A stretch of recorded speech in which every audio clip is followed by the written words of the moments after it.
सैया सैया तू जो छू ले प्यार से आराम से मर जाऊं मैं, आजा चंदा बाहों में तुझ में ही गुम हो जाऊं। अभी आपने बताया कि आपने ऑफिशियल ट्रेनिंग कभी नहीं ली, तो म्यूजिक की शुरुआत कैसे हुई? आपको सिखाया किसने? तो साहब मैं बाल्यावस्था से गाता हूँ और मेरे पिताजी शौकिया तौर पे ऐसे सत्संग करते थे। अच्छा। कभी कबीर को गाते थे, कभी रैदास को गाते थे, कभी गुरु नानक। तो ये आप सुनते भी थे? मैं एक तरफ बैठ जाऊं और आपकी बातें सुनूं, क्योंकि कितना संवेदनशीलता की बहुत अभाव है इस पृथ्वी पर। दौलत बहुत कमा रहा है मनुष्य, लेकिन दौलत कमा कमा के पता नहीं वो कहाँ लेके जा रहा है दौलत। क्या कर रहे हैं सर? अधिकांश पहले हर 5वीं दुकान पकौड़ियों की, हलवाई की, चाट की हुआ करती थी भारत में, तो कम से कम आज हर 5वीं दुकान केमिस्ट की है। आप हमेशा शाय अवे करते थे फिल्म म्यूजिक से। देखिए जब क्योंकि ये शो जो है ना वो मेंटल टफनेस के बारे में है, और आपने कैसे मन बनाया फिर? क्योंकि बहुत लोग कंफ्यूजन में रहते हैं एक खास आयु में, एक ऐसे फेज में, एक ऐसी एज में जब उनको डिसीजन लेना थोड़ा मुश्किल पड़ता है और वो भ्रांति में रहते हैं, मैं क्या करूं, ये करूं, क्योंकि ये मुझे ज़्यादा सुकून देता है, लेकिन मम्मी पापा को मुझे इंजीनियर बनाना है, उनके लिए मैं इंजीनियरिंग कर रहा हूं। खुद का मन होता है शायद डांस करूं, यार मुझे कोरियोग्राफी करनी है, मुझे इस तरह का बनना है, मुझे वैसा बनना है। अचानक एक कॉल आई विशाल शेखर जी से, और फिल्मी गाना हो गया। अब जब फिल्मी गाना हो गया अल्लाह के बंदे, तो जब तक हमने वो गाया और जब तक वो गाना बाहर आया रोहित भैया, आप ये समझिए तब तक हमको रहमान साहब जान गए थे, हमको शंकर महादेवन जान गए थे, और सिर्फ जाने ही नहीं थे, हमको रिकॉर्डिंग्स मिलने लगी थी फिल्मों की। बम बम बम बम बम बम बम बम बम बम लहरी, अगर बम बम बम बम बम बम बम बम बम लहरी।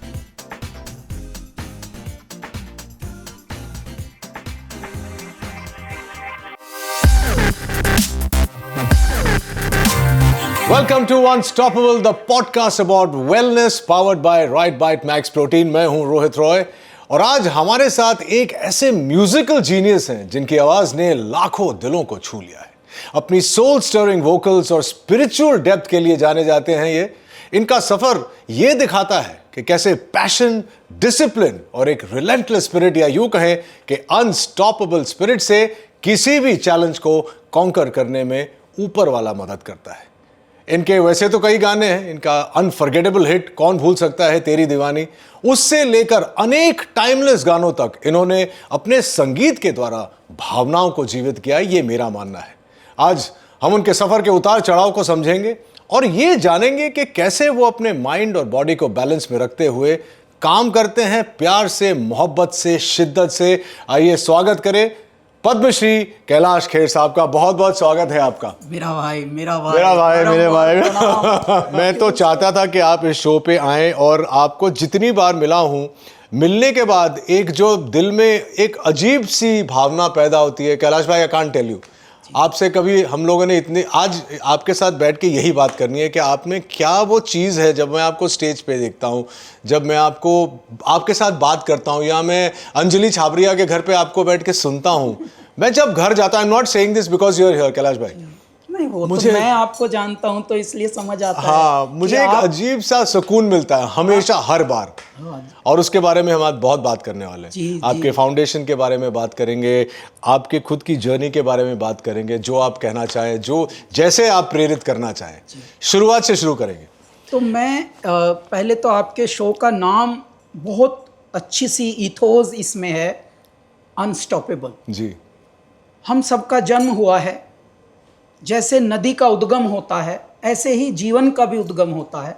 हम सब अपने अपने लक्ष्य की पूर्ति के लिए आगे बढ़ते हैं जी। हर घर में जन्म लेते हैं तो बहुत ही प्योरिटी के साथ प्रिंस और प्रिंसेस होते हैं हर घर के। जी जी बिल्कुल। चादर चाहे जितनी बड़ी हो, परंतु वही प्रिंस और प्रिंसेस आगे चल के कंडीशनिंग हमारी कैसी कैसी हो जाती है कि न जाने हम ही में से कुछ अच्छे, कुछ कम अच्छे, कुछ बहुत अच्छे, ये कैसे हो जाती हैं ऐसे सेग्रीगेशन इस ज़िंदगी का। तो मेरा जन्म हुआ है दिल्ली में, मेरा लालन पालन मेरठ, हरिद्वार, ऋषिकेश 3 जगहों में हुआ। वो इसलिए हुआ कि मैं घर छोड़ के भाग गया था अल्पायु में। जी, 12-13 वर्ष की आयु में मैं एक ज़िद्दी बालक की तरह घर छोड़ दिया था, कुछ ऐसे कारण बन गए थे। परंतु होता क्या है, जब भी मैं ख्वाबों में होता हूँ, सबको है लगता मैं सोता हूँ, और होता हूँ सबसे जो मैं जुदा, तो उसकी पनाहों में होता हूँ। बिल्कुल। और दुनिया में जो भी अलग है, लगता वो सबको गलत है। हम बहुत जल्दी अपने ओपिनियंस देने में माहिर हो चुके होते हैं, जजमेंटल हो जाते हैं हम लोग। हमारी कंडीशनिंग ऐसी हुई है, बातें हम सभी करेंगे बहुत ज्ञान की, लेकिन जिस चीज़ की ज़रूरत है वो है ध्यान की। ध्यान देना कोई चाह नहीं रहा, न कोई किसी को सुन रहा, न कोई किसी को समझ रहा, फिर भी सब रिश्ते भी ढो रहे हैं। और वैसा हुआ, इन्हीं कारणों से एक बालक, उसका मन जैसा भी था वो फिर थोड़ा उग्र हुआ, रुद्र हुआ और घर छोड़ के भाग गया। घर छोड़ के भागने की जो दुनिया होती है वो बहुत अलग होती है रोहित भाई। जी बिल्कुल बिल्कुल। और जब आप प्रतिष्ठित घर के सदस्य होते हैं, भले बालक हों, तो आपको प्रेम भी अलग ढंग से मिलता है, क्योंकि आप एक परिवार के हैं, एक परिवार की प्रतिष्ठा होती है, पहचान होती है, संबंध होते हैं लोगों के साथ, तो उसको उस तरह से निभाते हैं लोग। परंतु जब आपका पता लगता है ये रनअवे चाइल्ड है, तो जो बहुत प्रेम से मिलते आए हों आपसे, उनका भी एटीट्यूड बहुत बदला होता है। ये है मनुष्य का सच्चा रूप।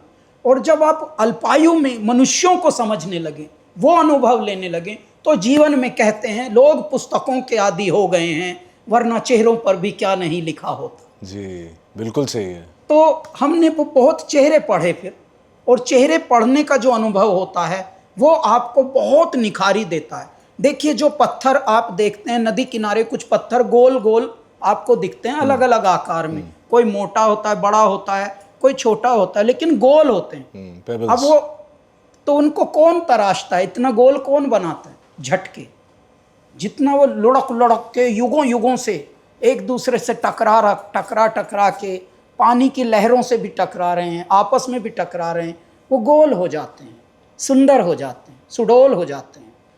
लेकिन सुडौल होने तक उनको बहुत चोटें पड़ती हैं, और उन चोटों में अनुभव भी निहित होता है। इसीलिए आप देखिए, कोई पत्थर कुछ अलग स्वरूप का होता है, किसी में धारियाँ आ जाती हैं, किसी में कोई एक चांद जैसा बना होता है, किसी में कोई एक आकृति जैसी दिखती है कि अरे वाह, इसमें तो एक बड़ा सा प्यारा सा फूल दिख रहा है। तो ये उसके आकार जो निखर के आते हैं, ये तब आते हैं जब बहुत सारी चोटें पड़ती हैं, बहुत सारी विपदाओं से वो पत्थर गुजरता है, और उसके बाद वही पत्थर न जाने किन के यहाँ सजावट में भी काम आ जाए। कितने लोग क्रिस्टल्स कलेक्ट करने में लगते हैं, और उसके बाद वो वही सुंदर पत्थर बहुत अच्छे घरों का सजते हैं, आभूषण भी बनते हैं, सुंदरता बनते हैं, वहाँ के अलंकार बनते हैं। इस प्रकार से आपका कैलाश खेर का निर्माण हुआ। मैं जब घर छोड़ के भागा, बहुत सारे ऑड जॉब्स किए, बहुत सारी विपत्तियाँ सही। विपत्तियों के बाद भी हम कभी डगमगाए भी नहीं और कड़वे भी नहीं हुए। मैं भगवान शिव का अनुयायी हूँ, तो मैं ये बोलता हूँ, आज के युग में भी भगवान शिव को हमारी हर जनरेशन में बड़ा ध्याया जाता है, बड़ा माना जाता है। लेकिन सिर्फ टैटू बनाने से, पियर्सिंग करने से या कुछ कुछ लिखवा लेने से सिर्फ भक्ति नहीं होगी। उनके जैसा तासीर लाना पड़ेगा, धैर्य लाना पड़ेगा।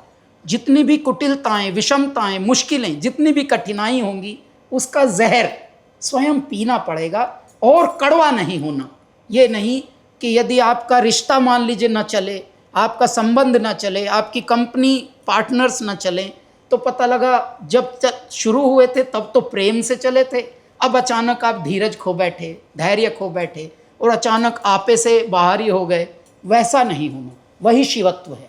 तो भगवान ने हमको ऐसे सांचे में ढाला है रोहित भैया, कि अब इतनी कड़वाहट देखने के बाद भी हमसे, जो भी कड़वे भी हैं, उनसे भी कड़वा होने का मन ही नहीं करता। क्यों? क्योंकि एक जन्म मिला है, एक ही अवसर मिला है, एक अवसर में एक ही आपको ऐसे लक्ष्य मिला है कि इसको अमृत बना ले जीवन को या फिर भीड़ में रल जा। जी जी जी। क्योंकि बहुत लोग इस जिंदगी का दोस्तों माफूम ये नहीं कि खाए पिए कुछ रोज और मर जाए आदमी, न जाने कितने आए कितने निकल।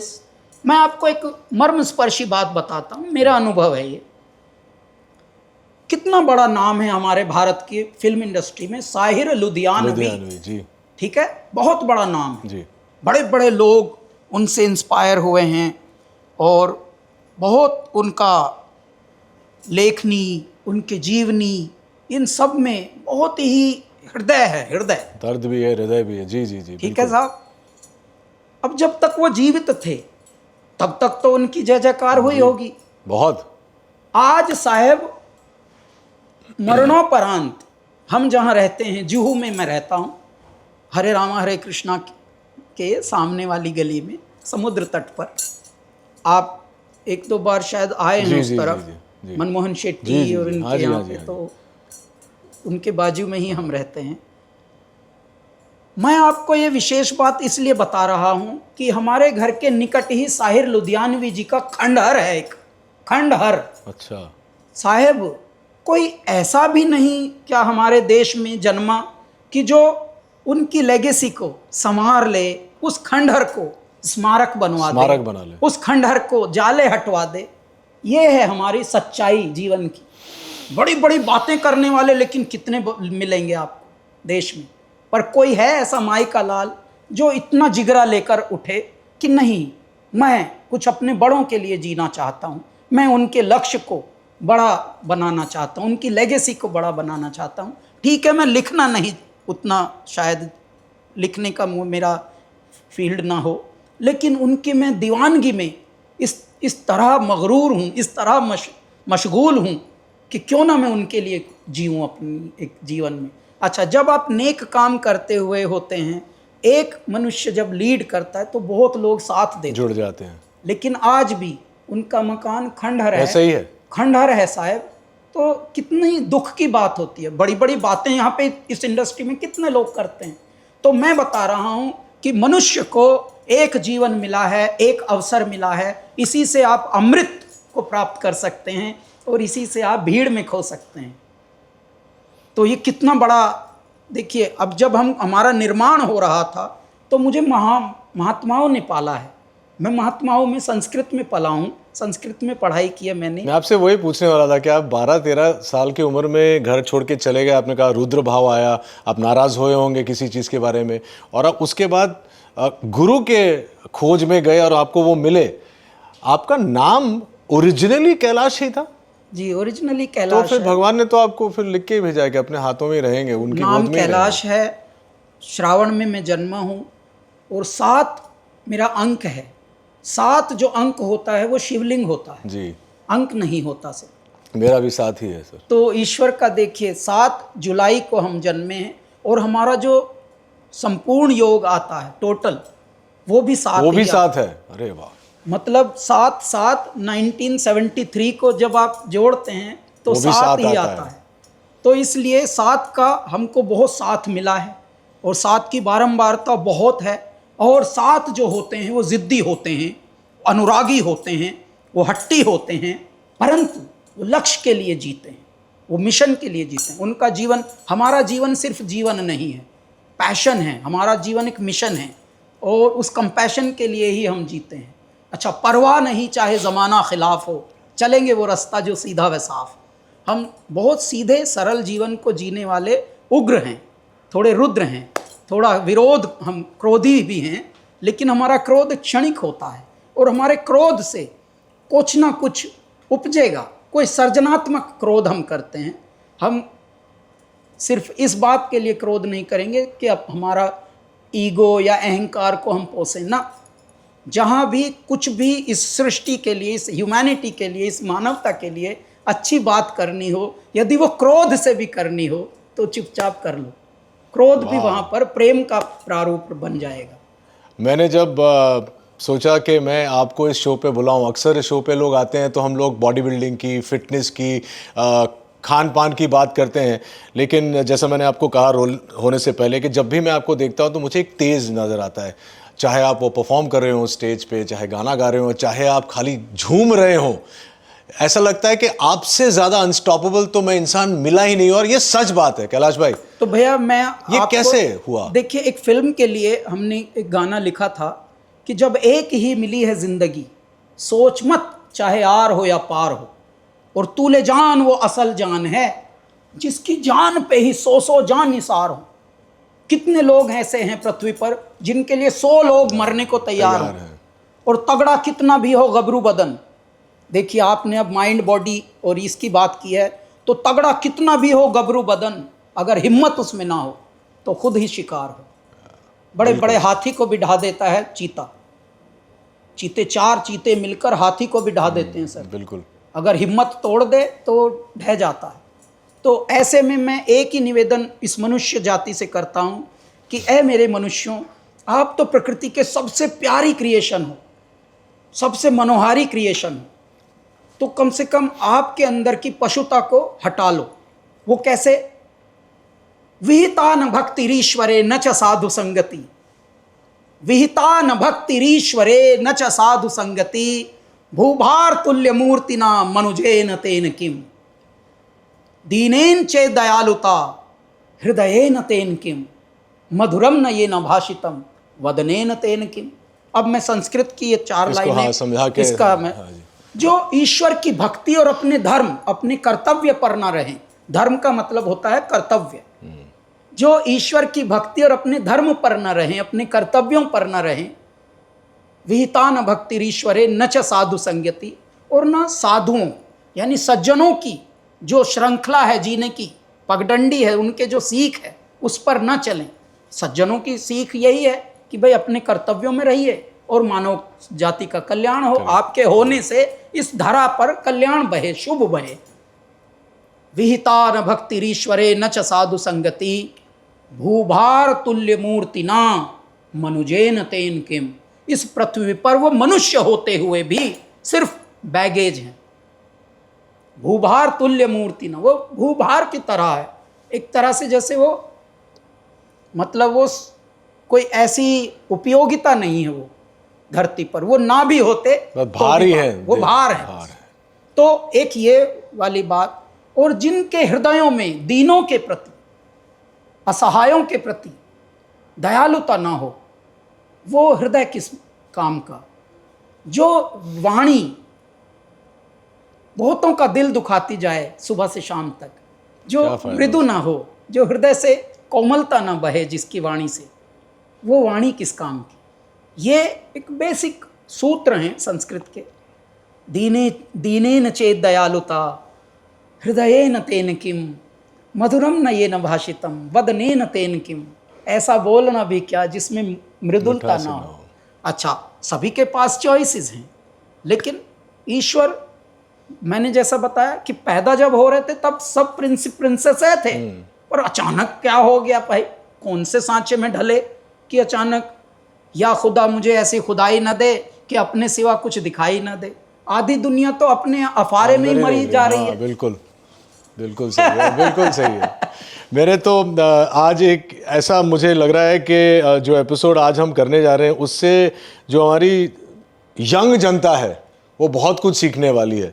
क्योंकि अक्सर जैसा मैंने कहा कि हम सवाल पूछते हैं, वो जवाब देते हैं। आज आपसे इतना सीखने को मिलेगा कैलाश भाई, मज़ा आ जाएगा। आपके जो ये गाने का सिलसिला जब शुरू हुआ था, क्या आप हमेशा से म्यूजिशियन बनना चाहते थे? क्योंकि आप पढ़ाई कर रहे थे ऐसी ऐसी जगहों में जहाँ पे आपने संस्कृत में पढ़ाई की, क्या वहाँ म्यूज़िक आपकी पढ़ाई का हिस्सा था? तो मैं संगीत में बाल्यावस्था से हूँ, बचपन से गाता हूँ। और मैं आपको एक सवाल पूछ सकता हूँ? रुद्र भाव में आप घर से भागे क्यों थे? नाराज किससे थे? तो ऐसी कोई स्थिति हुई होगी, जैसे घरों में नॉर्मल बात होती है, और उसमें एक बालक के मुख से कोई ऐसी बड़ी बात निकल गई होगी जिसकी वजह से थोड़ा मुश्किलें आ जाती हैं। तो मुश्किलें आने के बाद उसका जो कॉन्सिक्वेंसेस थे वो शायद ऐसे नहीं होंगे जो सहनीय हों। और हमने घर छोड़ा था सिर्फ इस जिद में कि अब हम अपने दम पर, अपने डिसिप्लिन के साथ, अपने सिद्धांतों के साथ और ये आयु तब जब आपकी प्यूबर्टी शुरू हो रही है। जी 12-13 हाँ। उस स्थिति पर आप दिल्ली के देखिए, भारत का सभी खंड तो दिव्य हैं, लेकिन दिल्ली तो थोड़े शूरवीरता की कुछ धरती है, ये उग्रता की धरती है दिल्ली। वहां पर मतलब प्रेम भी थोड़ा गुस्से से दिखाया जाता है, अग्रेशन से दिखाया जाता है। वहां ऐसा दिखाया जाता है दिल्ली में। भाई जा रहा है, भाई रोटी वोटी खा के जाइयो, तो लगेगा जैसे लठवट खेल के पर प्यार से बोल रहे हैं, इतने प्यार से बोल रहे हैं। भाई जा रहा है क्या, तो एकदम लगता है हाय मेरे राम अब ऐसी वाली रोटी तो नहीं खानी, डर लग रहा है। तो वहां का प्रेम भी वैसा है। उस दिल्ली में उस स्थिति पर जब आप छोटे होकर कुछ ऐसी बात कर दें जो बड़ों की ईगो, बड़ों के अहंकार को ठेस पहुंचा दे, तो फिर आपके अंदर का भी एक छोटा सा अहंकार कहें या उग्र भाव कहें या जिद कहें, हट कहें, वो जाग जाती है। और वो तभी जाग गई। और मैं ये बोल के गया था कि मैं इन्हीं सिद्धांतों पर जिनकी मैं बात कर रहा हूँ, भले वो यकीन ना आए अभी क्योंकि मैं कम आयु का हूँ, सीरियसली ले लिया होगा। हाँ, तो मैं इन्हीं पर आपको कामयाब भी होके अगर शक्ल दिखाऊंगा तो दिखाऊंगा, और हो सकेगा तो कुछ उदाहरण भी बनूंगा। ये मेरे मुख से उस वक्त निकला था।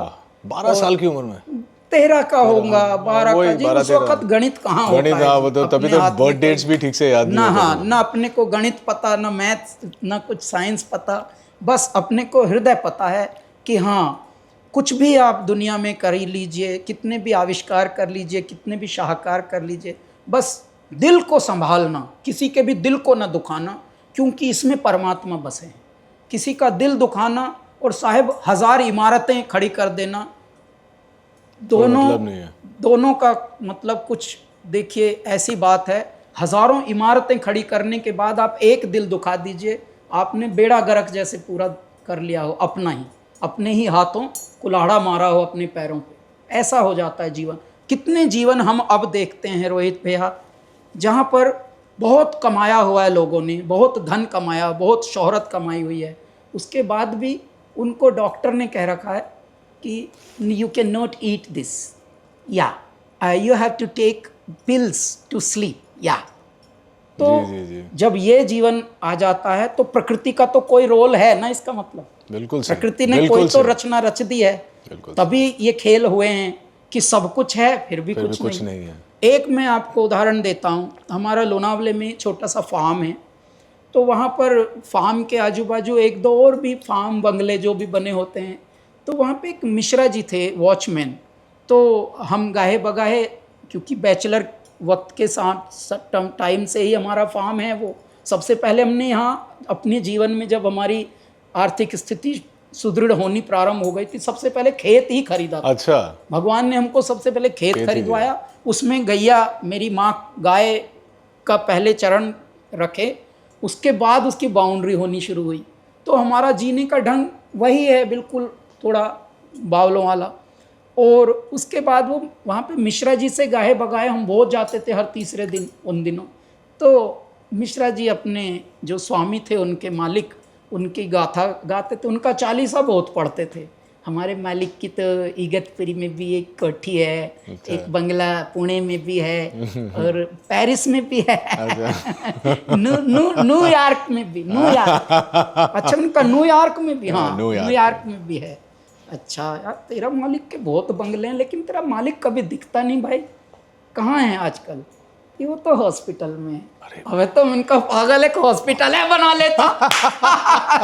अरे जब इतने बंगले बनाइस और रहने को हॉस्पिटल में देखो। हाँ, तो ऐसे हमने तब जीवन का इसमें एक बहुत बड़ा सबक है साहेब। ऊंचे महल चुनाव के कर रहे होड़म होड़, ते मंदिर खाली पड़े सब गए पलक में छोड़।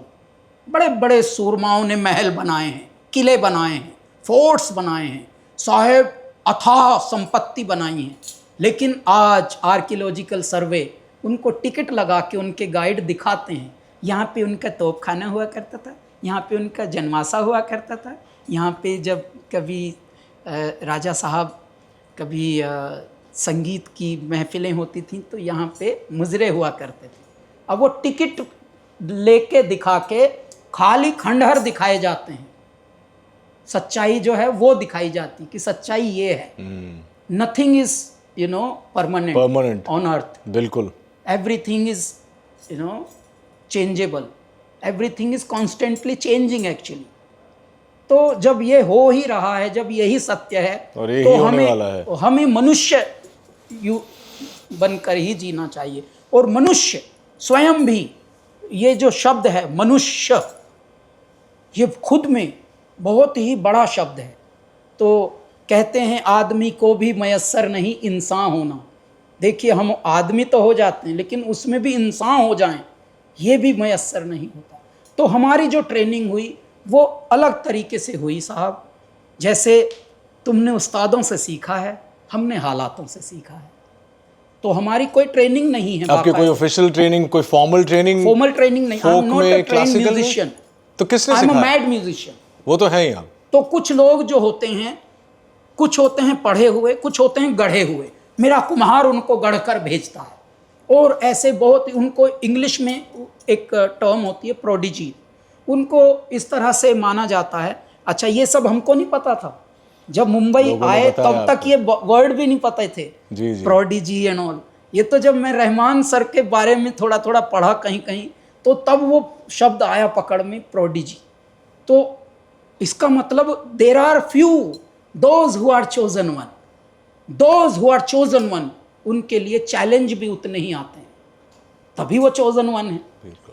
तो आप देखिए, जितने भी ऐसे लोग हुए हैं जिन्होंने भीड़ से छीड़ की तरफ अपना नाम कमाया, भीड़ से छीड़ की तरफ, तन्हाई से लाखों करोड़ों को अपना बना लिया, जितने भी, सिर्फ आपका कैलाश नहीं साहब, जितने भी ऐसे जीवन हुए हैं जो प्रेरक पथ पर आए और जिनके होने ने, जिनके अस्तित्व ने इस पृथ्वी को थोड़ा तो मुतासिर किया, प्रेरित किया, आप उनका जीवनी सुनिए।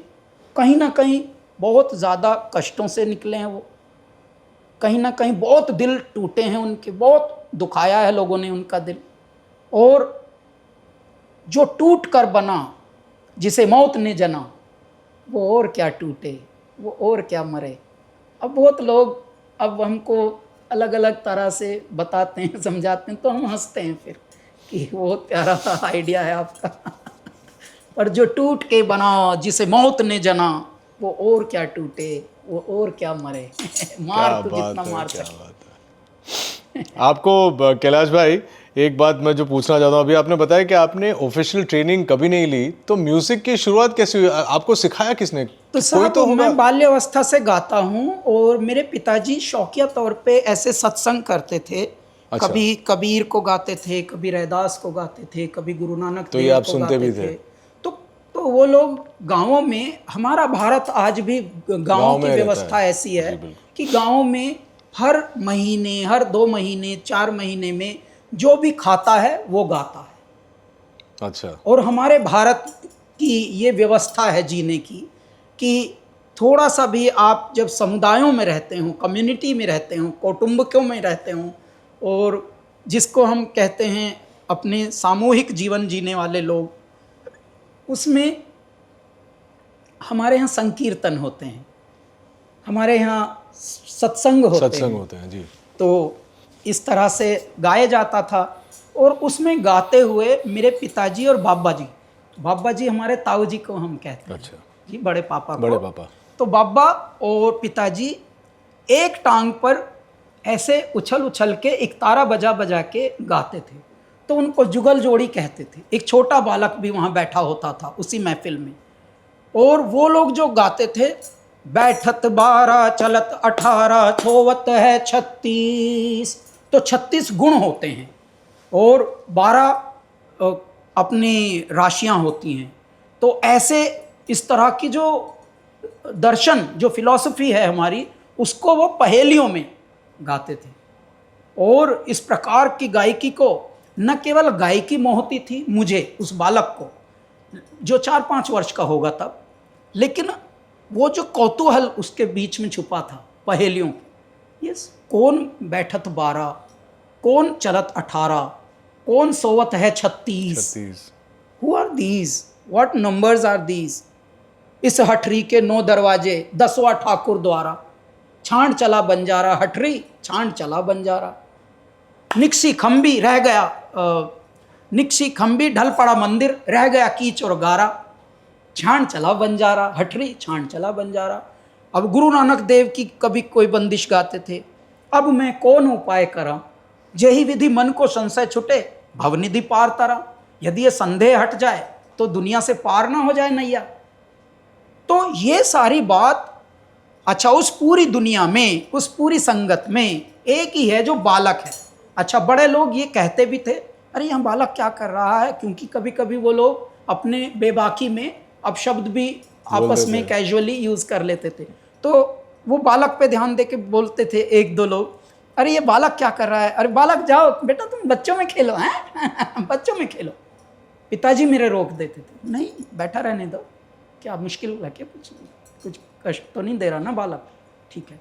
मेरे अंदर वो सारी चीजें इम्बाइब हो रही थी तभी और मैं तभी से न केवल गाता हूं परंतु तभी से मैं लिखता हूं स्वयं। और मैं बाल्यावस्था से जो गाता था वो अलग चीजें होती थी, कुछ विलग होती थी। जब हमसे पूछा जाता था आप क्या गाते हो, क्लासिकल गाते हो, मैं बोलता था नहीं। आप गज़ल गाते हो, नहीं। फिल्मी गाते हो, नहीं। भजन गाते हो, बिल्कुल नहीं। तो आप क्या गाते हो? क्या हो? एक संत ने, जब हम लगभग 18-19 के हुए होंगे, मुच्छी भी आनी शुरू हो गई थी, नाई के पास जाना प्रारंभ हमने कर दिया था, तो तब उन्होंने बोला ये बालक हृदय गाता है। उन्होंने कहा, ये एक संत ने कहा था, ये बालक एक हृदय गाता है, ये हृदय से प्रारंभ होकर हृदय तक जाती है इसकी वाणी, और न केवल ये गाता है परंतु ये जगाता है। जब ये बात उस वक्त हुई तो मन में संदेह तो बहुत थे उन दिनों, और तब हमको लगता था कि महाराज जी ने तो इतनी बड़ी बात बोली, लेकिन हम तो हर चीज़ में फेल होते हैं, और गाना हमारा कोई सुनता भी ऐसे ज़्यादा दिल लगा के नहीं है, सिर्फ संत लोग सुनते हैं, महात्मा लोग सुनते थे मेरा गाना उस वक्त। आम मनुष्य जो हैं वो फिल्मी गाने रेडियो पे सुनते थे या चित्रहार पे सुनते थे। फिल्मी गानों का ही उस वक्त भी ऐसा बावलापन था, तो हम हटते थे, उससे शर्मा के हट जाते थे कि नहीं यार हमको फिल्मी गाना एक भी आता नहीं, हम फिट ही नहीं है इस दुनिया में। तो ऐसा था, और उसी दरमियान हम पैसे कमाने के लिए जद्दोजहद।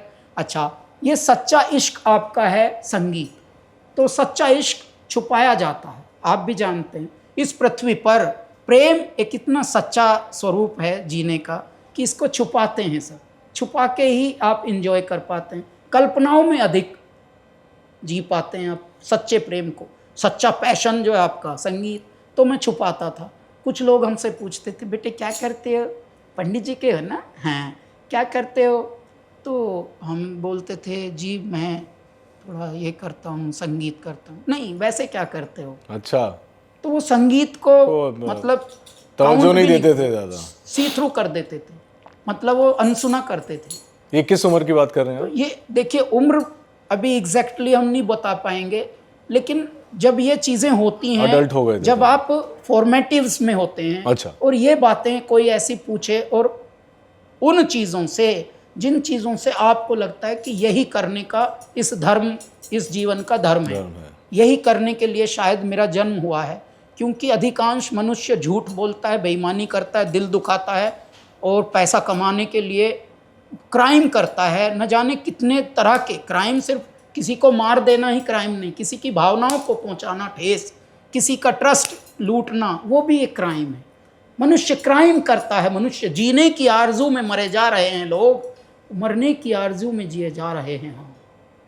क्या बात है, क्या तो इस प्रकार की जिंदगी में खड़े हो गए कैलाश भाई, कसम से। मैं अगर मेरा बस चले तो मैं एक तरफ बैठ जाऊं और आपकी बातें सुनूं, क्योंकि कितना संवेदनशीलता की बहुत अभाव है इस पृथ्वी पर। दौलत बहुत कमा रहा है मनुष्य, लेकिन दौलत कमा कमा के पता नहीं वो कहाँ लेके जा रहा है दौलत, क्या कर रहे हैं सर। अधिकांश पहले हर 5वीं दुकान पकौड़ियों की, हलवाई की, चाट की हुआ करती थी भारत में, तो कम से कम आज हर 5वीं दुकान केमिस्ट की है। देख रहे हैं आप प्रगति क्या किस ढंग से की है प्रकृति ने, मनुष्यों ने कितना बदल दिया अपना जीवन। खुद ही का जीवन बदल दिया। देखिए, आपने जब शुरुआत किया था, हम लोग एक बार बात कर रहे थे, आपने कहा था कि जब आप सोलो आर्टिस्ट थे और आप फोक गाते थे, वहाँ से जब आपको आई एम श्योर ज़्यादा पैसे तभी नहीं मिलते थे एज अ फोक आर्टिस्ट, जो भी मिलता होगा, आप हमेशा शाय अवे करते थे फिल्म म्यूज़िक से, तो आपने फिर फिल्म तक कैसे आए और कैसे प्रेरित हुए और कैसे आपने कहा कि नहीं मुझे ये भी करना है? तो देखिए, जब क्योंकि ये शो जो है ना वो मेंटल टफनेस के बारे में है, और आपने कैसे मन बनाया फिर? तो आपको मैं ये विचार इसलिए बताना उचित समझता हूँ रोहित भैया, क्योंकि प्रश्न आपने इतना प्यारा किया है, क्योंकि बहुत लोग कंफ्यूजन में रहते हैं एक ख़ास आयु में, एक ऐसे फेज़ में, एक ऐसी एज में जब उनको डिसीजन लेना थोड़ा मुश्किल पड़ता है और वो भ्रांति में रहते हैं, मैं क्या करूं, ये करूं, क्योंकि ये मुझे ज़्यादा सुकून देता है, लेकिन मम्मी पापा को मुझे इंजीनियर बनाना है, उनके लिए मैं इंजीनियरिंग कर रहा हूं। खुद का मन होता है शायद डांस करूं, यार मुझे कोरियोग्राफी करनी है, मुझे इस तरह का बनना है, मुझे वैसा बनना है, और मैं कोरियोग्राफी करके न केवल फिल्म्स बल्कि मैं हॉलीवुड फिल्म्स तक ट्राई करूंगा, ये मन कह रहा है। लेकिन माता पिता का प्रेशर क्या कह रहा है, ये बन। तो ऐसे में मैं आपको विशेष बात अपने अनुभव की बताता हूँ कि जब हमको इतना तोड़ा जा रहा था समय के साथ, समय कुछ और कह रहा है, दुनिया कुछ और कह रही है, दुनिया उपहास बना रही है हमारे गाने को, हमारे स्टाइल को, हमारे हंसने को, हमारे बोलने को, क्योंकि हम बहुत प्रखर हिंदी बोलते हैं अभी भी। तो कितने लोग तो बहुत अच्छे से इस बात को ले सकते हैं और हंसेंगे भी, तो एक उसमें प्यारापन भी हो सकता है, लेकिन कुछ लोगों का उपहास आपका कॉन्फिडेंस तोड़ता है कहीं ना कहीं। उससे लगता है जैसे आपके ऊपर कुठाराघात हुआ है, जैसे you are not fit in their world, जबकि हो सकता है they are not fit in your world, पर अपना कॉन्फिडेंस थोड़ा हिल जाता है, ये कहा जी बिल्कुल। ऐसे में जब हम यहाँ आए, अपनी एल्बम बनाने आए थे हम, कि जिस तरह का हम लिखते हैं, जिस तरह का हम गाते हैं, वैसी ही एल्बम बनाएंगे यहाँ। तो उसमें थोड़ा स्ट्रगल शुरू में होता है, क्योंकि आप जिस तरह के गाने बनाकर, साउंड बनाकर अपना रिकॉर्ड कंपनी के पास जाते हैं, हो सकता है वो उनको पहली बार में ना पसंद आए, तो रिजेक्ट होते हैं ज़्यादातर। अच्छा, रिजेक्शन की हमको आदत सी बन गई थी, क्योंकि हम तो बाल्यावस्था से रिजेक्ट होते आ रहे हैं, हम हर चीज़ में रिजेक्ट हैं। तो हमको लगता था कि रिजेक्ट तो होते ही हैं, कहीं सेलेक्ट होंगे तो थोड़ा देखेंगे, भगवान कहीं डाउट ना पैदा कर दें, कहीं ये लंबा ले जाके ना मारें।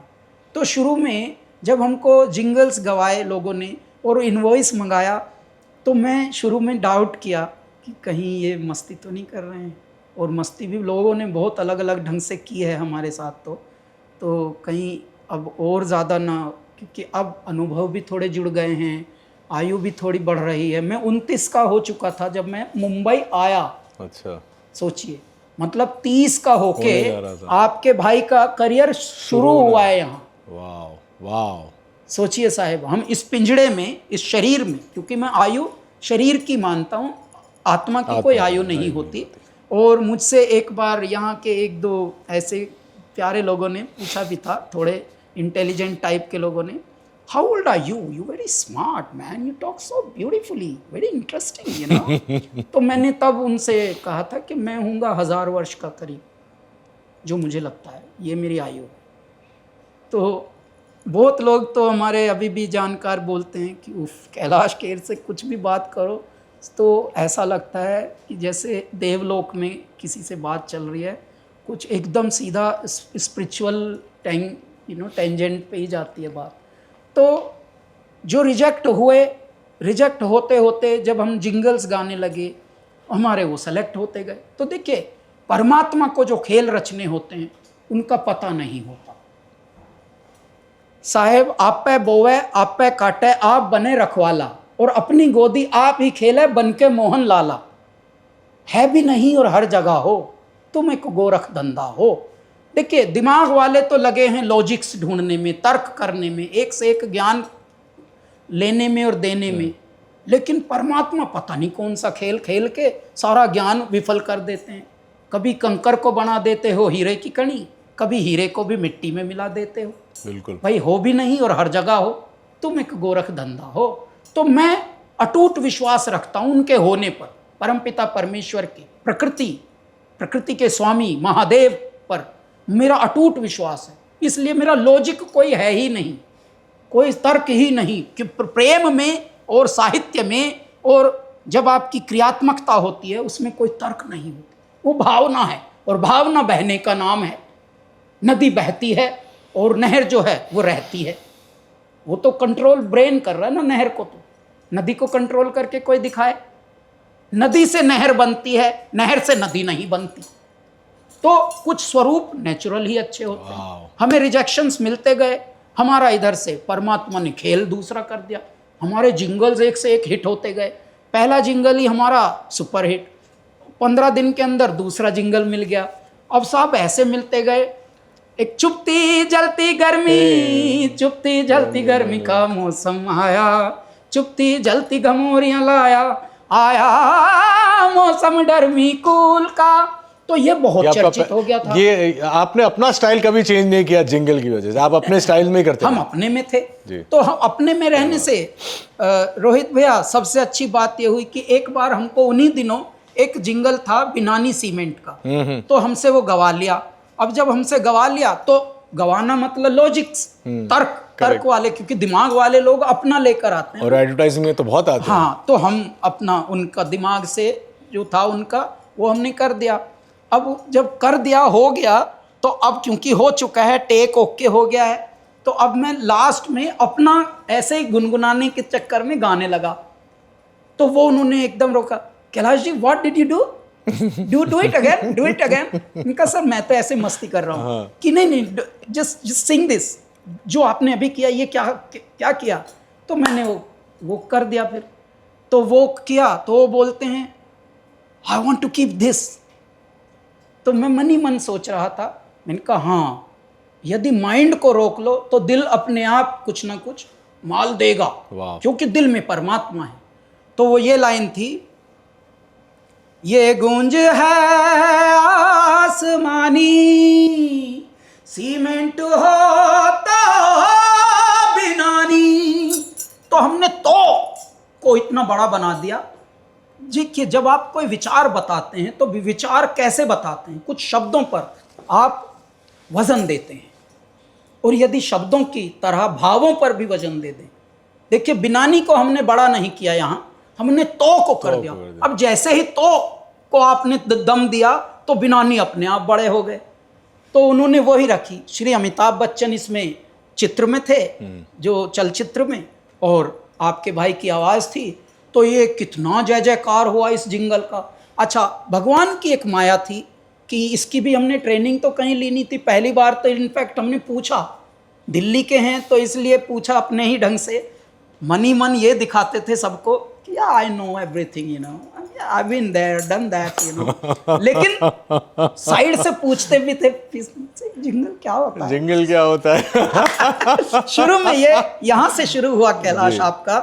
उसके बाद अचानक जब जिंगल्स अपने हिट होते गए तो फिल्मों का कॉल आ गया एक दिन। पहला गाना कौन सा? तो ऐसे पहले गाने जो छोटे छोटे हिस्सेदारी जिनमें रही फिल्मी गानों की, वो तो एक बाज फिल्म थी, एक अंदाज थी। तो उनमें जैसे तड़का चल रहा है, जैसे लहसुन का तड़का है। अभी लहसुन को तो नहीं कहा जाता ना, वो दाल का ही नाम होता है। जबकि बाजी मार रहा है लहसुन, जो तड़के वाला है, जिसका भी आप तड़का देते हैं, या चटनी कभी कभी बाजी मारती है, लेकिन चटनी को आप कभी रेसिपी में गिनते ही नहीं, उसको फिलर में गिनते हैं। तो हम पहले शुरू में फिलर की तरह यूज हुए। अच्छा। जिंगल्स जैसे 30 सेकेंडर 40 सेकेंडर वैसे।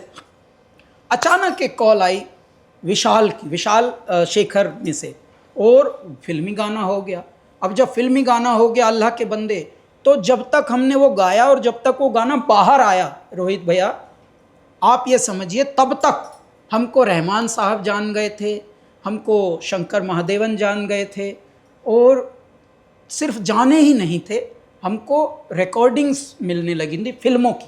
अच्छा। तो रहमान साहब के लिए हम मीनाक्षी फिल्म की बैकग्राउंड में गाने गए थे। तो इस तरह से ईश्वर ने तब तक ये चीज़ें कर दी। तो जो आवाज़ रिजेक्ट हो रही थी, अब वो परमात्मा की खेल से वो सेलेक्ट हो रही है, जबकि ना कोई ट्रेनिंग ना कुछ। अच्छा, ना हम बुराई में हैं ना भलाई में, बस हम तो बचते थे कि यार फिल्मी कभी ना सुना ना गाया, तो इसलिए ज़्यादा एंट्री इसलिए मत करो क्योंकि कोई पूछ ले कुछ और ना बताया गया। तो ये था कारण, बाकी ऐसा नहीं था कि हम गायकी से बचते थे। गायकी तो ऐसी कोई भी गायकी हो, हम तो भगवान की दया से बाल्यावस्था से जब खुद लिखते हैं, न केवल गाते हैं। देखिए जो प्लेबैक सिंगर्स होते हैं उनकी लिमिटेशंस क्या होती हैं, लिखता कोई और है, उनको गाना कंपोज कोई और करता है, तो वो आते हैं और गाते हैं जैसे इंस्ट्रूमेंट बन के। लेकिन भगवान ने यहाँ ज़मीन भी आपकी, बीज भी आपका, आपसे अंकुरित हो रहा है। और है मेरा इश्क अनोखा हैरी, बस जताना नहीं आता, हाँ बताना नहीं आता, तेरे बिन मैं तेरे बिन, जैसे देह बिन प्राण, अरिहेरी गोरा हथेली पे रख लाया जान। क्या बात है।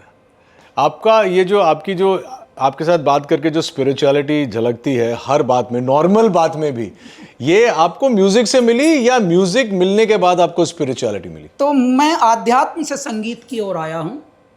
अच्छा। मेरा अलग यात्रा रही, क्योंकि जैसा मैंने बताया कि मैं वेदों का पठन पाठन करने गया था और मैं वेदाचारी बनने गया था, मैं कर्मकांड सीखने गया था, एक ब्राह्मण पंडित बन, जैसे मंदिरों के पुजारी होते हैं, यज्ञ हवन करने, मैं वो करने गया था। अच्छा। क्योंकि मैं पिताजी के काम को ज़्यादा इंडोर्स नहीं करता था, बाल्यावस्था से बोलता था पिताजी पैसे तो आप ला नहीं पाते कुछ, बस ज़्यादा से ज़्यादा सिद्धा लाते हो, गेहूँ चावल कपड़ा, कभी माँ की साड़ी, कभी मेरे लिए कोई कपड़ा बालक के लिए, तो मुझे नहीं करना ये सब। दुनिया बदलती हुई तो देख ही रहे थे ना, वैसे समय का बालक था। मैं चाहता था कि जैसे दुनिया में तरक्की हो रही है, बड़े घर, बड़ा रहन सहन, ये सब, तो वैसा करने के लिए तो कुछ और ही सीखना चाहिए। एम्बिशंस आपके थे तभी वैसे? हाँ, कि आप कुछ कार्य करें अच्छा, जिससे अच्छा पैसा कमा पाएँ, तभी आप अच्छा जीवन जी पाएंगे, वो वाला मन में चल रहा था तब। तो इसलिए भी, लेकिन प्रकृति को जो मंजूर होता है, इसलिए हमको दोबारा वही, जब बहुत सारे ऑड जॉब्स करके जब बहुत सारा अनुभव जुड़ गया कि नहीं, कुछ भी करने के लिए झूठ बोलना पड़ता है, पहली शर्त है। कोई भी व्यापार दुनिया का आज तक ऐसा नहीं बना जहां आपको झूठ और हिंसा ना करनी पड़ी। मैं आपको एक उदाहरण देता हूं, हम घर में बच्चों को सभ्यता सिखाते हैं, शिक्षा देते हैं, मूल मंत्र सिखाते हैं, संस्कारों में ढालते हैं, झूठ मत बोलना बेटा, झूठ नहीं बोलते। आया फोन, अरे बेटा कह दो हम नहीं, पापा ट्रैवल कर रहे हैं, बाहर गए हुए हैं। तो बालक मन जो है उसको ध्यान से समझिए, बोलने से बालक कुछ सीखेगा नहीं, देखने से सब कुछ सीखता है। बिल्कुल। ये बालक की मनोविज्ञान है, उसकी मनोवृत्ति है, साइकोलॉजी है ये। लेकिन कितने लोग इस बात को प्रैक्टिस करते हैं? क्या वो वही करते हैं जो वो बालक को चाहते हैं कि करे? ना, उल्टा होता है। और बालक को ज्ञान दे रहे हैं, भाई ज्ञान मत दो, ध्यान दो, ध्यान से भटक चुके हो आप, तो वो है गड़बड़। ये गलती तो हमसे भी हुई होगी, हम सबसे होती है सर, होती है। दुनिया में कोई भी व्यापार देखो सर, ऐसा है ही नहीं जो हिंसा पे आधारित ना हो। मैंने भी बहुत व्यापार किए थे, संगीत में आने से पहले मैंने एक्सपोर्ट किया था सर, और मैं अच्छे से अपनी फाइलें क्लियर कराने लगा था, ये आर्ट भी आ गई थी मुझे। अरे बाप रे। जबकि बड़ी बड़ी कंपनियों की फाइलें कभी कभी अटक जाती थी किसी मुद्दे पर, लेकिन आपका कैलाश खेर बड़ा चतुर बन गया था। वही चतुराई मुझे ग्लानि से भरती थी, गिल्ट से भरती थी। मैं सोचता था बातें तो तू इतनी बड़ी बड़ी कर रहा और तू अभी खुद से भी तो यही कर रहा, अपने से खुद। मेरा इंस्टिंक्ट जो मेरे परमात्मा अंदर बैठे हैं, मैं अभी भी मेरे महादेव से बात करता हूँ साहब, और जब ऐसी बात करता हूँ तो खुद को लानत भेजता हूँ। तो वो समय था कि जब भगवान ने ऐसी खेल पलटी कि मैं अच्छे भले, अब मैं चौड़ा होकर बिजनेस में, मेरा थर्ड ईयर था ये एक्सपोर्ट का, और रोहित भाई अब मैंने प्लॉट का एडवांस भी दे दिया नोएडा में। अच्छा। अब मैं बहुत चौड़ा होके मतलब बन रहा था, दिल्ली वाला स्टाइल से बिजनेसमैन, अब तो मैं एक्सपोर्टर बन गया हूँ भाई, तो बड़े बड़े ऑर्डर आ रहे हैं। तो सर उसी वक्त मेरा वो ऑर्डर कोलैप्स हुआ, जहाँ पे जैसे 15 दिन का स्पेसिफिक कोई फेयर होता है, जैसे हमारे यहाँ इंटरनेशनल ट्रेड फेयर होता है, वैसा ही हैम्बर्ग जर्मन में ऐसा कुछ था वहाँ फेस्टिवल जैसा। उस पर्टिकुलर टाइम में ही हमारी शिपमेंट जानी थी, और ये बहुत बड़ा शिपमेंट मैं 3rd ईयर में जो हम 10-10 बॉक्स भिजवा रहे थे, अभी हमने 20-25 बड़े कंटेनर कार्टन हमें बाई एयर ही भिजवाने होते थे। ये मैं लदवा के अपने फॉरवर्डिंग एजेंट को ले दे गया, ओवर कॉन्फिडेंट। मैं चला गया गंगोत्री, तो मैं 15 दिन वहाँ गुफाओं में बैठा हूँ संतों के साथ, ये सोच के कि पैसा तो अब आने लगा यार, अब क्यों खतरा है, अब तो मज़े करो। लेकिन यहाँ पर जब पता लगा कि मैं 20 दिन बाद जब नीचे आया तो पता लगा एक फैक्स आया हुआ है और वो गालियों भरा, तो वो यहाँ से गई नहीं शिपमेंट। क्यों? क्योंकि यहाँ कस्टम, एक्साइज, इन सब की स्ट्राइक चल रही है। तो ईश्वर को जब रचना रचनी होती है तो वो आपके माइंड के बियॉन्ड बात होती है। तो वो जब हुआ तो देखिए, मैं एक तो डेट में हुआ, क्रेडिट पे माल उठाया। अच्छा, जब माल उठाना, उनको मनाना, उनको पैसिफाई करना, इस प्रोसेस के कुछ और हफ्ता 10 दिन लगे होंगे, तब तक शिपमेंट्स जानी शुरू हो गई। इस दरमियान जैसे माल यहाँ से उठ गया, मैं अब यहाँ ढूंढ रहा हूँ माल, मैं यहीं से निकाल लेता हूँ। माल वहाँ पहुँच भी गया। अब वहाँ पहुँच गया तो कोई क्लेमर नहीं है, क्योंकि उसने तो गालियों भरा फैक्स पहले ही लिख दिया। I never trust Indian people and I used to think that this man, this boy is really doing good, but you have also, you know, damaged and this and that. तो एकदम मैं माथा पकड़ के बैठ गया। ये मेरे भी हाथ में नहीं था, मैंने तो सब टाइम से अच्छे से कर दिया था।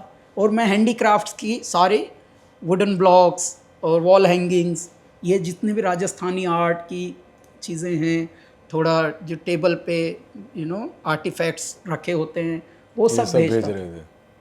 तो देखिए, परमात्मा को जो रचना रची जानी होती है, कहीं ना कहीं आत्मग्लानि थी ना, कि बहुत झूठ बोल रहा है आजकल, दौलत तो कमाना शुरू कर रहा है लेकिन उसी पगडंडी पे चल रहा है तू, जहाँ सारी दुनिया चल रही है, तो इससे अच्छा तो मर जा।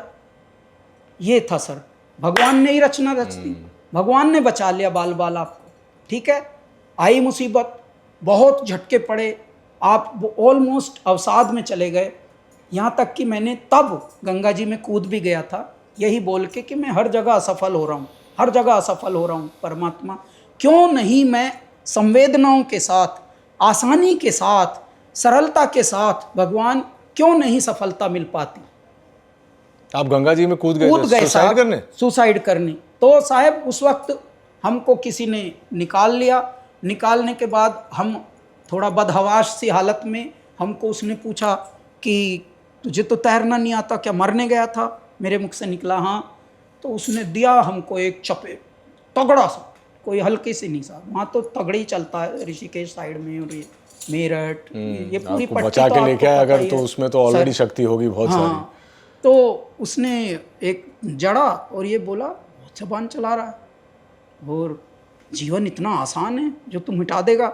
ये सब उनका जो भी मनुष्य था उसने बोला। मैं सर 24 घंटे तक रोहित भाई अपने कक्ष से, उस आश्रम के, अभी भी है, मैं आश्रम से टच में हूँ, अभी भी उसी आश्रम की उत्पत्ति हूँ, मैं तो वहीं कर्मकांड सीख रहा था, अभी भी मैं टच में रहता हूँ।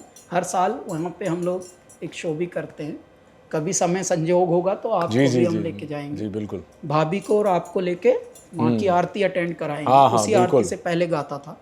तो मैं वहाँ से 24 घंटे तक नहीं निकला, यही बोल के, मेरे परमपिता परमेश्वर, मैं हर जगह असफल होता हूँ, ये मेरा जीवन किस काम के लिए बनाया है आपने? अति असंवेदनशील, रूथलेस, हार्टलेस इस दुनिया में ऐसे लोगों को क्यों जन्माया जो बहुत ही सेंसिटिव मन लेकर जन्मे हों, और जो आर्टिस्टिक सोल हैं शायद, जो गाकर जीना चाहते हैं, और गाकर जीने में इतने चैलेंजेस हैं कि वहाँ पैसे भी नहीं है, कुछ भी नहीं है, अप्रिशिएशन भी नहीं, कुछ नहीं। और मैं गाता भी बड़े स्पिरिचुअल सी चीज़ें हूँ। 5 बरस की मीरा लाडली हो, सखियों में खेलन जाए री सुन राणा भाई, खेले तो पायरी मीरा कांगना हो जी। इस तरह की हम चीज़ें गाते थे। तो मैं परमात्मा से इस वक्त बोल रहा हूँ, बाबा मैं यहाँ भी विफल हो गया, मैं मरने में भी असफल हुआ, मैं किसी करत का हूँ क्या दाता? मेरा कुछ है यूज़ इस धरती पर, या मैं सिनोनिम बन गया हूँ फेलियर्स का? या मैं विफलताओं का पर्याय बन गया हूँ? क्या है मेरे दाता, प्लीज़ मुझे रास्ता दिखाओ। ये वाली स्थिति के बाद साहब ऐसे संजोग जुड़े।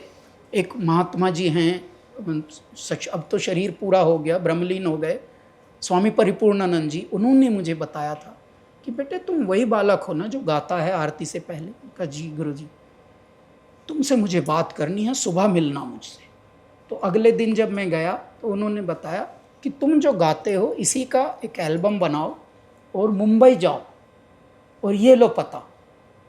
उन्होंने एक पता दिया और कि यहाँ तुम्हें रहने को जगह मिल जाएगी, उसके बाद तुम अपना एल्बम बनाने की प्रक्रिया में हो जाना शुरू। मैं यहाँ आया तो दोपहर तक बैठा रहा उस एड्रेस पे नीचे आंगन में। फिर जब गए तो उन्होंने मना कर दिया। अच्छा, तो फिर एक नया झटका पड़ा। ऑप्शन 2 आप लेके आए नहीं थे, प्लान बी आपके पास था नहीं। तो अब यहाँ की अलग दुनिया, यहाँ के अलग झंझट, क्योंकि पीजी, पेइंग गेस्ट, ये पहली बार ये शब्द हमने यहाँ सुना कि गेस्ट भी हैं और पे भी करो। तो ऐसा कैसे गेस्ट है कोई? इसका मतलब तो भाई टेनेंट बोलना चाहिए था, किराएदार बोलो कि पे करो, आज का किराया दो। यहाँ गेस्ट भी बोलते हैं पीजी। तो सुनने में बड़ा प्यारा लगा। उसी के बाद से भगवान ने एक गाना लिखवाया होगा, तेरे नाम से जी लूं, हमें नहीं चाहिए भाई तेरा जी। तो फिर ये हुआ। तो हमारे साथ जितनी भी चीज़ें हुई वो नैसर्गिक हैं। देखिए आज मेरे परमात्मा जो जो चीज़ें संसार ने रिजेक्ट की, वही मेरे परमात्मा ने एक्सेप्ट कराई इसी संसार से। और अब बिना झूठ बोले बस हम खुश रहते हैं, खुश रखते हैं, उसके संसार वाले थोड़े पैसे भी देते हैं। लो आपने अभी गाया, बहुत अच्छे से उछल रहे थे, हम भी खुद उछल रहे थे, लो थोड़े पैसे ले लो। ऐसे चल रहा है और इसी से जीवन कितना प्यारा चल रहा है। झूठ बोलने नहीं दे रहे, दिल किसी का दुखने नहीं दे रहे, और दाता की मौज से आज 50 लोगों का हमारे साथ है। किसी गायक के साथ आपने देखा है स्टाफ 50 लोगों का? नहीं, बिल्कुल नहीं। और आपने अपना जो बैंड है कैलासा, अभी भी ओरिजिनल बैंड मेंबर्स हैं वो हैं सर, जो स्टूडियो में 2005 में थे, उनमें से कुछ तो अभी तक मित्र हैं हमारे, वो बढ़ गए जी। अब पहले हम 2 लोगों से, परेश और कैलाश से शुरू होते, फिर नरेश और ये पूरा हमने कैलासा बनाया। 5 लोगों से, कर्ट, नरेश, परेश, मैं, और उस वक्त कीबोर्ड पे रिंकू था, बाद में ये बदलते गए। अब 16 लोग हैं हम। क्या बात। तो 16 तो हमारे बैंड में कैलासा में, और अदर देन बैंड कैलासा हमारी जो टीम स्टाफ, हमारे कैलासा एंटरटेनमेंट जो हमारी कंपनी छोटी सी प्रोडक्शन की, उसमें कैलासा स्टूडियो में कला, Kailash Kher academy for learning art, जो हमारी एक एकेडमी शुरू हुई है इसी साल से, वो उसमें क्या करते हैं आप लोग? तो हम वहाँ पे संगीत सिखाते हैं। अच्छा, आप खुद सिखाते हैं या अलग टीचर्स हैं? तो टीचर्स हैं वहाँ पर, फैकल्टीज़ हैं, और वहाँ पर न केवल हम संगीत सिखाते हैं बल्कि योग सिखाते हैं। अच्छा। जिसको संसार योगा के नाम से जानता, कोई नहीं, चलो नाम से क्या, थोड़ा बहुत इधर उधर चला, आका डंडा ही बड़ा है, कर दिया।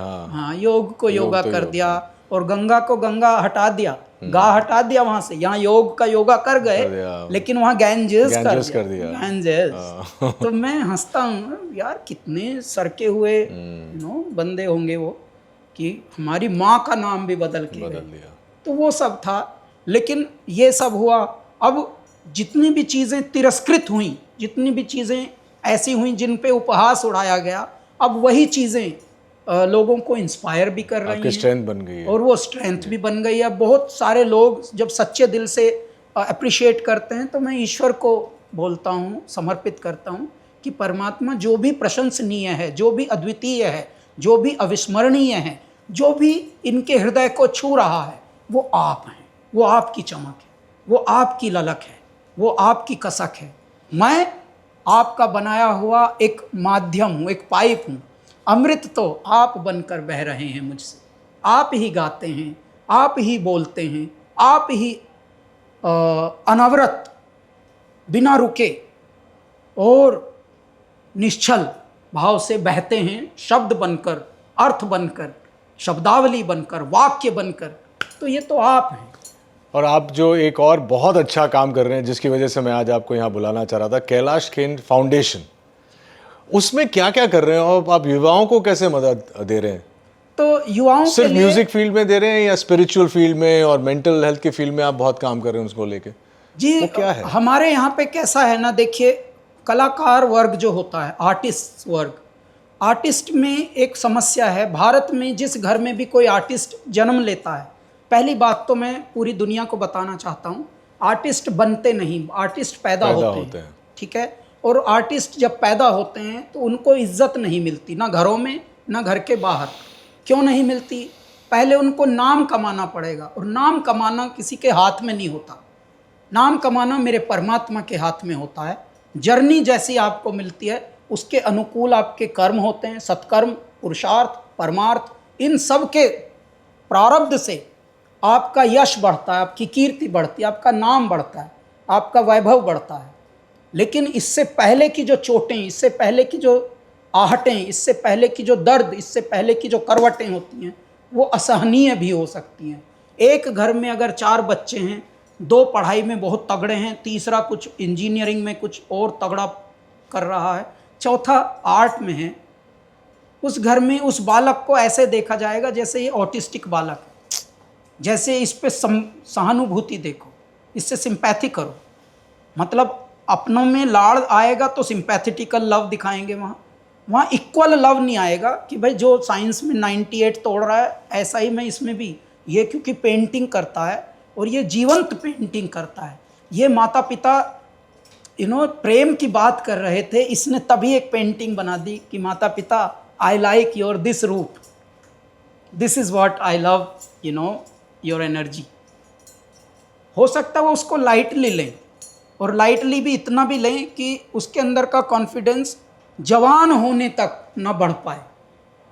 लेकिन सर, जब आपके ये इंजीनियर और ये बड़े बड़े डिग्री बाज बहुत बड़े आदमी बन जाएं, वेंचर कैपिटलिस्ट बन जाएं, CEO बन जाएं, और पता लगा इनकी पर्सनल ज़िंदगी में भी उथल पुथल मच गई और व्यक्तित्व भी इनका उतना शार्प नहीं, क्योंकि 2 डिवोर्स हो गए, तीसरे का कुछ और चल रहा है, चौथे की बेचारे की खुद के बालक भी हैं, खुद का भी इसका बेटा है, तो बड़ा कन्फ्यूजन सा जीवन मान लीजिए हो गया।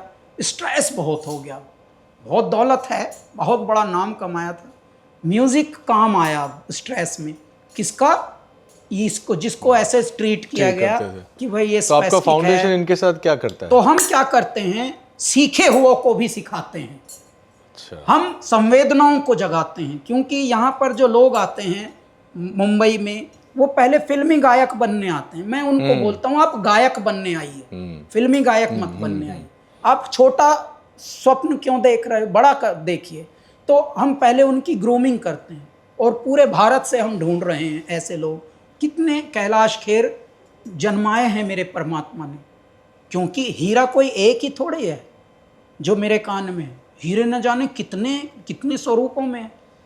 ऐसे ही परमात्मा की क्रिएटिविटी तो अनंत है, तो न जाने कितने अनकट डायमंड भारत में छुपे हुए हैं जिनके अंदर कॉन्फिडेंस नहीं होता, और वो बेचारे होता भी है तो उनको फिल्मी एक गायक बनने का होता है, वही पता है उनको, फिर हाँ वही पता होता है। तब हम उनको बोलते हैं, आइए आप संपूर्ण गायक बनिए, आप संपूर्ण कलाकार बनिए।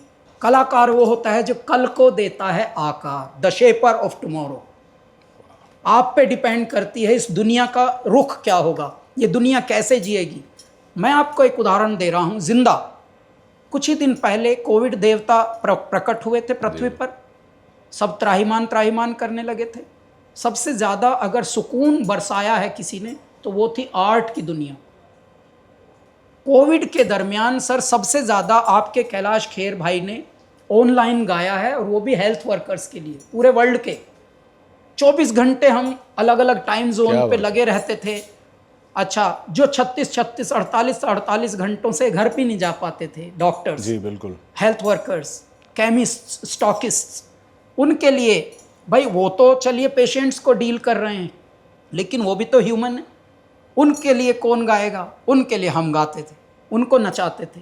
बम बम बम बम बम बम बम बम बम बम लहरी अगर बम बम बम बम बम बम बम बम बम बम लहरी, और उनकी मास्क लगे हुए, पीपी किट पहने हुए, ऑस्ट्रेलिया से कोई बोल रही है डॉक्टरनी कि सर हमारे लिए एक सैया की 2 लाइनें गा दो। 2 नहीं 4 गाऊंगा। सैया सैया तू जो छू ले प्यार से आराम से मर जाऊं मैं, आजा चंदा बाहों में तुझ में ही गुम हो जाऊं। तो मैं आपको रोहित भैया बताऊं, ऐसे काल में जब मौत सबके समक्ष खड़ी होकर स्माइल कर रही हो, मौत, जब ऐसे रिश्तों में भी सच्चाई को भगवान ने अनुभव करा दिया कि अगर हस्बैंड गुजर गया तो पत्नी को स्वयं भी अलाउड नहीं है और खुद भी नहीं वो जा रही कि कहीं मैं ना निकल लूं इसको छूने से, ऐसा सच्चाई सामने दिखा दी थी। ये है भाई सच्चाई, ये है। इसलिए चेत रे मन चेत, अरे मन चेत, तेरा चिड़िया चुग गई खेत, अरे मन चेत जा, बहुत देर हो जाएगी नहीं तो इसलिए परमात्मा की एक विशेष बात यह है कि उनकी लाठी में कभी आवाज़ नहीं होती, और उनका जो प्रेम है वो शोर के साथ नहीं चलता, वो मौन में चलता है। जैसे मोह बंधा है डोर बिना, जग मौन चले है शोर बिना। कैसे सूरज आते हैं सुबह बिना ढोल ढमाके के, बिना कुछ शोर शराबे के, चुपचाप सूर्य आते हैं, जीवन दान देने लगते हैं, सबको कहते हैं डिस्क्रिमिनेशन के बिना, आओ मेरे बच्चों विटामिन डी ठूंस लो अपने अंदर, भर लो चाव लो, मुझे खा लो। सूरज बाबा आए, फिर रोमांस के देवता प्रकट हो जाते हैं शाम को, चांद जी, चंद्रमा बोलते हैं लो कर लो अपनी मनमानी पाग लो, मार लो एक दूसरे के कान के नीचे, प्यार से प्यार कर लो एक दूसरे को, रोमांस इसको संसार कह रहा। तो परमात्मा के ये रूप कैसे हैं, बिना शोर शराबे के अपना कार्य कर रहे हैं। लेकिन एक मनुष्य है बड़ा बेचैन है, बड़े कमजर्फ हैं ये गुब्बारे, चंद सांसों में फूल जाते हैं, थोड़ी सी बुलंदी पाकर अपनी औकात भूल जाते हैं। छोटा सा आप काम कर दीजिए, इंसान आपको एहसान जता जता के आपको जान से मार देगा। तो इसलिए संवेदनशीलता की बड़ी कमी है, और आर्टिस्टों के लिए बहुत ही अभाव है संवेदनशीलता का, जबकि आर्टिस्ट एक छोटे बालक की तरह मन होता है। तो हम उस मन को सुदृढ़ करने के लिए ये इनिशिएटिव चलाते हैं, इसका नाम है नई उड़ान। हम इसमें ग्रूमिंग करते हैं, जैसे 10-10, 20-20 साल के सीखे हुए को भी पता नहीं प्रेजेंट कैसे करना है अपना आर्ट, बोलना कैसे है, चलना कैसे है, तो हम ग्रूमिंग देते हैं। और हमारा स्वप्न ये है रोहित भाई कि यहाँ पे कलाकार जब आते हैं तो उनको स्ट्रगलर कहा जाता है। That is a very demeaning word term. Struggler तो सर संसार का हर जीव है, हर जीव है सर।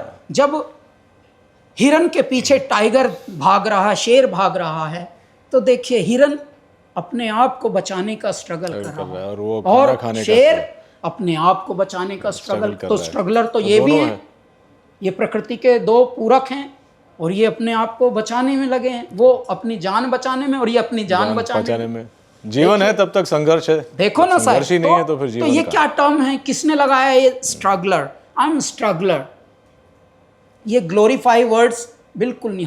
हमारे मन में क्या है कि हम एक ऐसा हॉस्टल टाइप बनाएं जहाँ पे स्ट्रगलर शब्द जो है उनको सस्ता एक ठहरने को जगह मिले, और जो सच में कुछ करने के लिए जिज्ञासु आए हैं यहाँ, कुछ अच्छा इंस्टीट्यूशन में कुछ सीख रहे हों, कोई एक्टर बनने आया हो वो सीख रहा हो, कोई थिएटर का हिस्सा हो।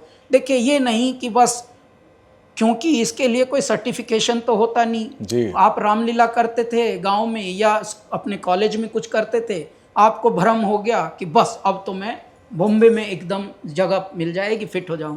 वो भी अंधानुकरण है, वो भी ऐसा भी होता नहीं, वो भी हाँ, वो वैसा भी नहीं होगा रोहित भैया। तो आपको प्रॉपर किसी इंस्टीट्यूट से जुड़ना, किसी ऑर्गेनाइजेशन से जुड़ना, जब आप वैसे होंगे तो हमारा ये स्वप्न है कि बहुत जल्दी हम एक ऐसा हॉस्टल टाइप बनाएं जहाँ पे जो स्टेट ऑफ द आर्ट हो, जहाँ पे आप कंसेशनल डिस्काउंटेड फीस से रह भी सकें, और खा भी सकें, ताकि आपकी इंटेग्रिटी, आपका रिस्पेक्ट, आपका सेल्फ रिस्पेक्ट बना रहे, वो बने।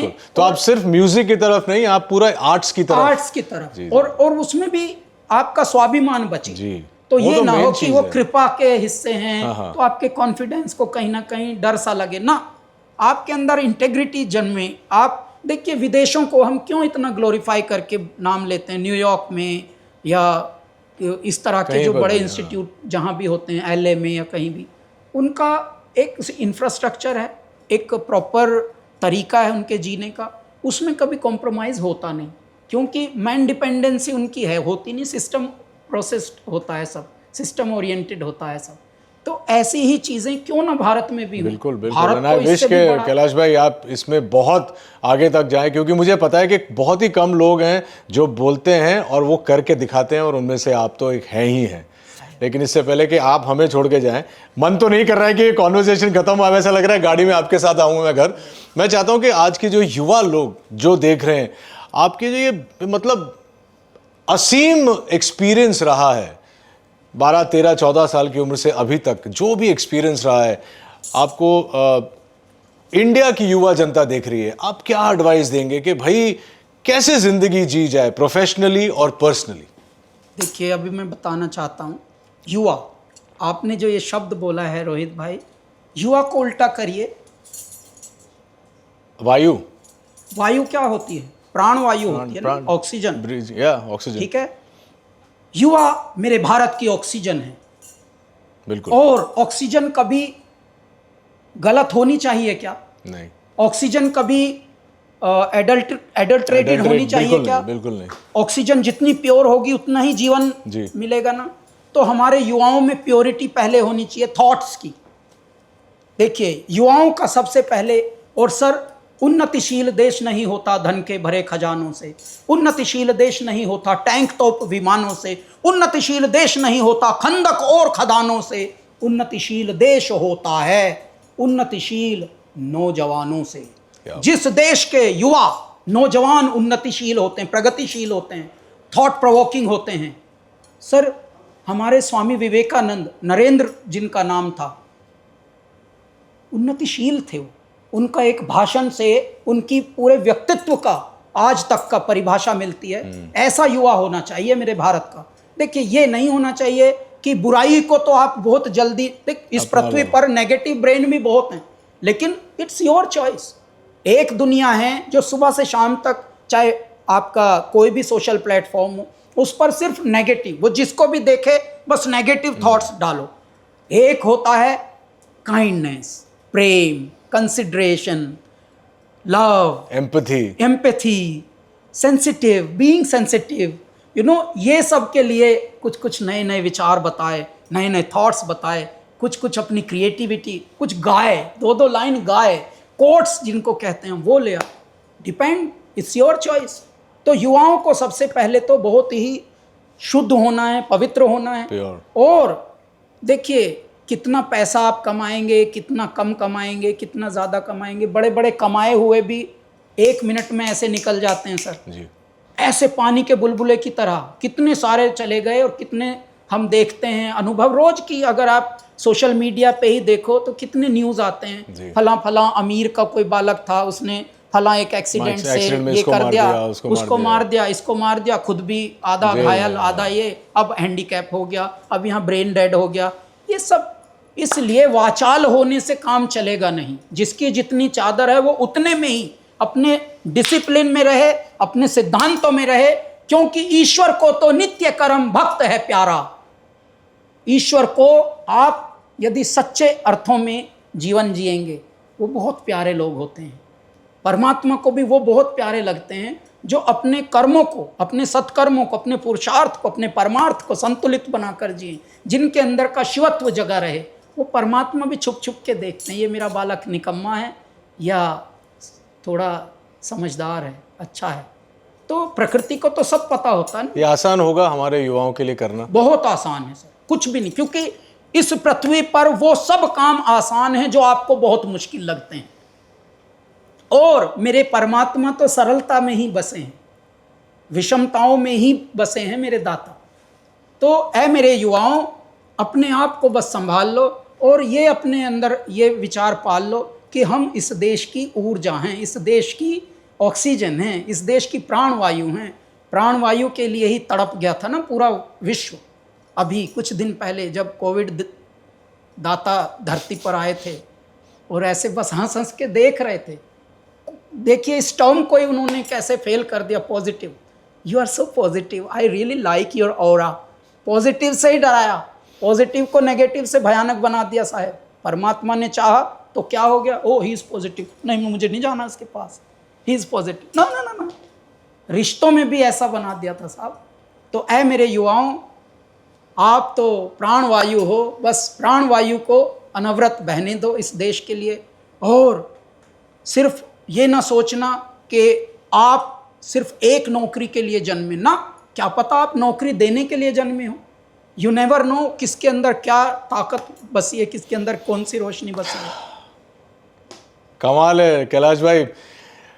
मैं जानता हूं कि आप लोग भी चाहते हैं कि ये कॉन्वर्सेशन चलती रहे, लेकिन कैलाश भाई thank you so much for coming. Thank you. आज वाकई मैं ये एक बार शूटिंग खत्म हो जाए, मैं आपके चरण स्पर्श करना चाहता हूं। मैं जानता हूं आपसे छोटा हूं लेकिन मुझे लगता है कि ऊपर वाले को हाथ जोड़ूंगा मैं। बहुत बहुत शुक्रिया आपका आने का, और उम्मीद करता हूं कि एक बार फिर आपको यहाँ बुलाऊं आपके फाउंडेशन में विजिट करने के बाद, ताकि पता चले कि आप क्या क्या कर रहे हैं और मैं भी शायद उससे जुड़ जाऊं। जी करेंगे। और आप लोगों ने आज का ये जो एपिसोड देखा है, ये हमारे सारे एपिसोड से अलग है। सारे एपिसोड ऑफ कोर्स आपको किसी न किसी तरह इंस्पायर करते हैं। आज मैं यहाँ से इंस्पायर होकर जा रहा हूँ। मैं एक चीज़ कोशिश करना चाहूँगा कि मैं किस तरह से और सरल अपने आप को बना सकूँ और प्योर बना सकूं, और जो पथ की ये बात कर रहे हैं, जो ये कह रहे हैं कि बहुत ही आसान है उस पर चलना, उस पर चलने की कोशिश तो कर सकूं। Everything starts with a small step, with a baby step, but if you keep walking you will be unstoppable like Kailash Kher. Thank you so much for being here sir. Thank you.